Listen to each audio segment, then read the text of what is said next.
Okay, here we go. There's no intro, there's no hook. I'm just going straight into it. You guys wanted some sort of cook along thing, so that's what I'm gonna do. That's it. We're doing good soup day 4. I'm making birria. Now, I'm not doing birria with goat, I'm doing birria with a cheap cut beef shank. As you could see here, it's, let me flip it up, only about $7.76 for this nice cut, and I've got 2 of them. 2 nice beef shanks. Let's get on into this.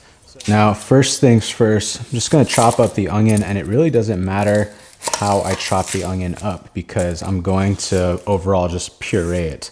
It's gonna get blended in with the chile guajillo. So it doesn't really matter how I cut it up. Damn, my knife is not sharp right now. I need to sharpen my knives. Let me know if you guys want to see a little video on me sharpening my knives.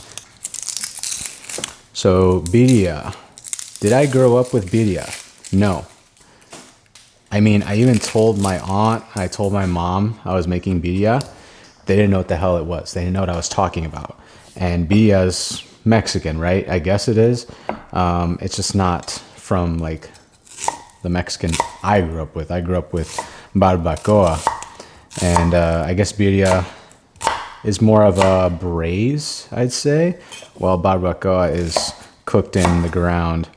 But I'm just gonna cut these up just however, taking the root off. The main thing here is the chile guajillos. This is the star of the dish. This is what's going to bring out all that beautiful red flavor in that broth. Here's what you do.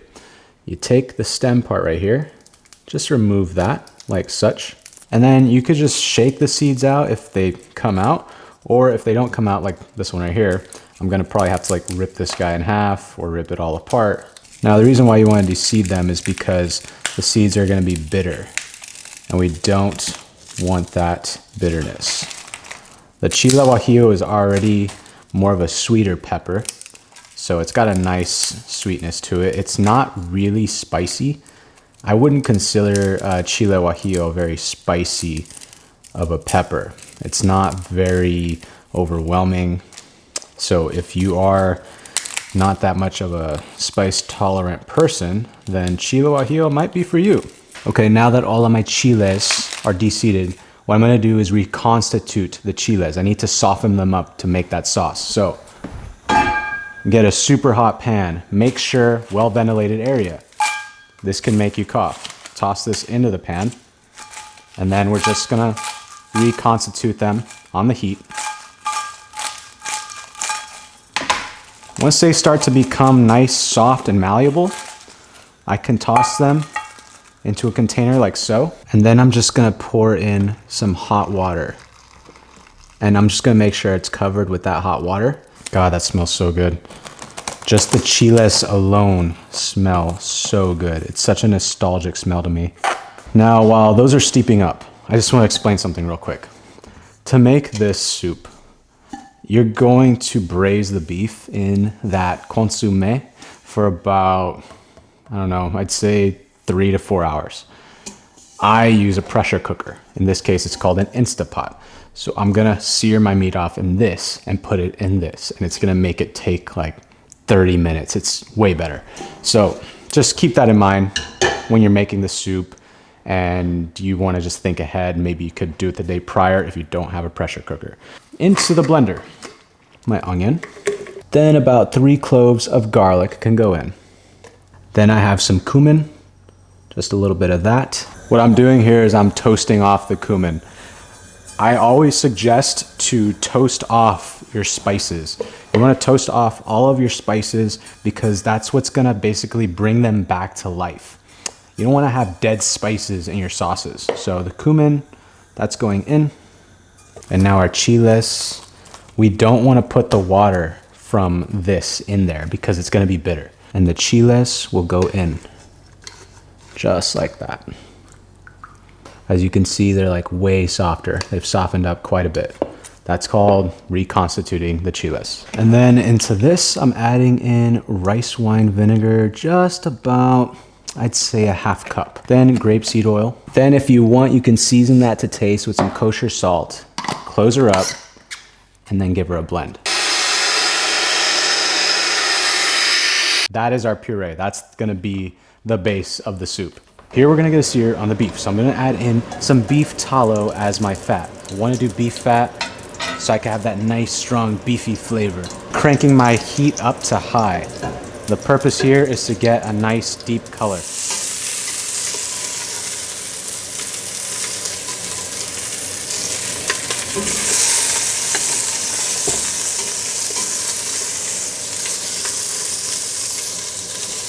Once it's GBD on one side, flip it over. Once we've got a thorough GBD, I'm gonna add in the puree. And then to the same blender, I'm adding in some chicken stock. Put the chicken stock in the same blender so you can get all of the rest of that puree out of it. And then to that, I'm adding in some Spice Tribe flower buds. And I want to add them in now instead of pureeing them, because just look at how beautiful, these little babies are. They're stunning. All right, everybody, this is the fun part, the pressure cooker. Throw this into my pressure cooker. And this is gonna go for about 30 minutes. And this goes for about 30 minutes.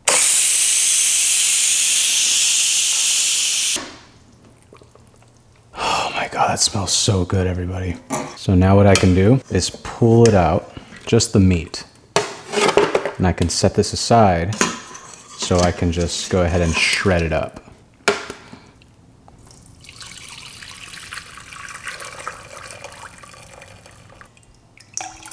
Absolutely stunning. That looks so good. Yum. That's getting set aside. Okay, now to the plancha area. Just gonna lather her down with some beef fat. And then the cheese goes down. Tortillas take a dip in the birria broth. Goes down on top of that.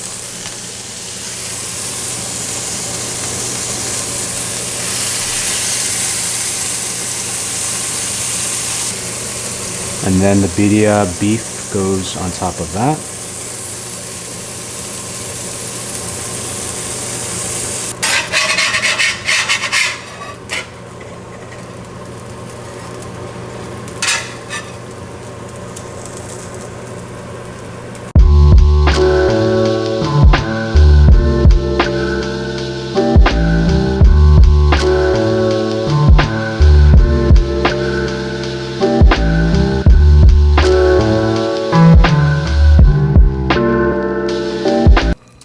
Now, would I consider this a soup for Good Soup Day 4?